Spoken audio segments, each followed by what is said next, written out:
بسم اللہ الرحمن الرحیم الحمد للہ رب العالمین والصلاة والسلام علی رسولہ الکریم اما بعد۔ مشاہدین کرام، السلام علیکم ورحمۃ اللہ وبرکاتہ۔ یہ شعبان کا مہینہ چل رہا ہے۔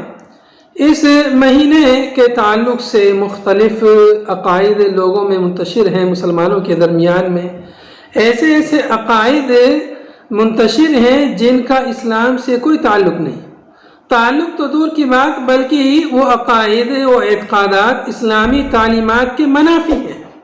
انہی اعتقادات میں سے ایک عقیدہ یہ ہے کہ کچھ لوگ یہ سوچتے ہیں، یہ عقیدہ رکھتے ہیں، یہ سمجھتے ہیں کہ ان کے گھر والے جو دنیا سے جا چکے ہیں، ان کی روحیں لوٹ کر اس رات میں، اس مہینے کی 15ویں شعبان کی رات میں، اس دن روحیں لوٹ کر آتی ہیں۔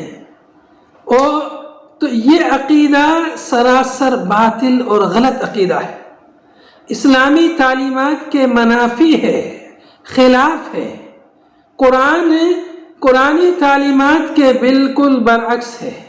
اللہ رب العالمین کا قرآن پاک میں ارشاد ہے، أَلَمْ يَرَوْا كَمْ أَهْلَكْنَا قَبْلَهُمْ مِنَ الْقُرُونِ أَنَّهُمْ إِلَيْهِمْ لَا يَرْجِعُونَ، سورہ یاسین آیت نمبر 31۔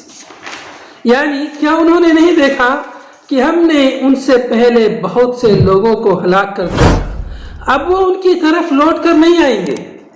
تو معلوم یہ ہوا کہ جو ایک بار موت کے دروازے سے گزر جاتا ہے، پھر واپس وہ اس سے نہیں آتا۔ جس کی ایک بار موت آ گئی، پھر قیامت تک کبھی وہ دوبارہ واپس نہیں آئے گا۔ دوبارہ واپس لوٹنے کا اس دنیا میں اس طرح کا اعتقاد رکھنا، یہ دراصل ہندوانہ عقیدہ ہے۔ ہندوؤں کے یہاں یہ عقیدہ ہے کہ جو ہے روحیں بار بار لوٹ کر آتی ہیں، جسم بدل کر، لیکن مسلمانوں کے یہاں یہ عقیدہ نہیں ہے۔ ایک بار جس کی روح قبض ہو گئی، پھر کبھی وہ قیامت تک دوبارہ اس دنیا میں واپس نہیں آ سکتا۔ اب قیامت کے دن ہی جب اسرافیل علیہ السلام سور میں پھونک ماریں گے، تبھی وہ دوبارہ زندہ ہوگا، اس سے پہلے وہ زندہ نہیں ہوگا۔ اس سے پہلے وہ عالم برزخی زندگی میں زندہ ہوگا، اس دنیا کی زندگی میں وہ زندہ نہیں ہوگا۔ دوسرے مقام پہ اللہ رب العالمین کا ارشاد ہے، ثم انکم یوم القیامت تبعثون، یعنی پھر تم قیامت کے دن ہی اٹھائے جاؤ گے، سورہ مومنون آیت نمبر 16۔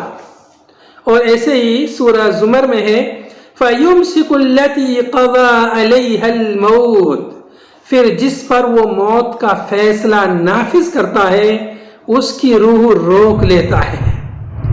اور ایک دوسرے مقام پر ہے، وَمِن وَرَائِهِمْ بَرْزَخٌ إِلَى يَوْمِ يُبْعَثُونَ، اور ان سب مرنے والوں کے پیچھے ایک آڑ ہے، برزخ ہے، اٹھائے جانے والے دن تک۔ تو جب انسان اٹھایا جائے گا قیامت کے دن، تو مرنے سے لے کر قیامت کے دن تک کے درمیان جو مدت ہوتی ہے، وہ مدت برزخ کی مدت کہلاتی ہے، یا عالم برزخ کہلاتا ہے، یا برزخ کی دنیا کہلاتی ہے۔ اس دنیا میں انسان رہتا ہے، جیسے اس کے اعمال ہوتے ہیں اچھے برے، اس حساب سے اس کی وہ زندگی رہتی ہے۔ لیکن روح دوبارہ دنیا میں واپس کسی کے نہیں آتی، چاہے کوئی کتنا اچھا ولی ہو، بزرگ ہو، نبی ہو، یا کوئی عام آدمی ہو، یا کوئی مشرک ہو، کافر ہو، کسی کی بھی روح دوبارہ دنیا میں واپس نہیں آتی۔ ایسا اعتقاد رکھنا غلط ہے۔ ہمیں اپنے عقیدے کی اصلاح کرنی چاہیے، اس لیے کہ عقیدہ درست ہوگا، ایمان درست ہوگا، تو اس سے ہمارے دیگر اعمال بھی درست ہوں گے۔ اللہ تعالیٰ سے دعا ہے، اللہ تعالیٰ ہمیں ہمارے اعتقادات، ہمارے عقائد کو درست کرنے کی توفیق عطا فرمائے۔ وآخر دعوانا ان الحمد للہ رب العالمین، والسلام علیکم ورحمۃ اللہ وبرکاتہ۔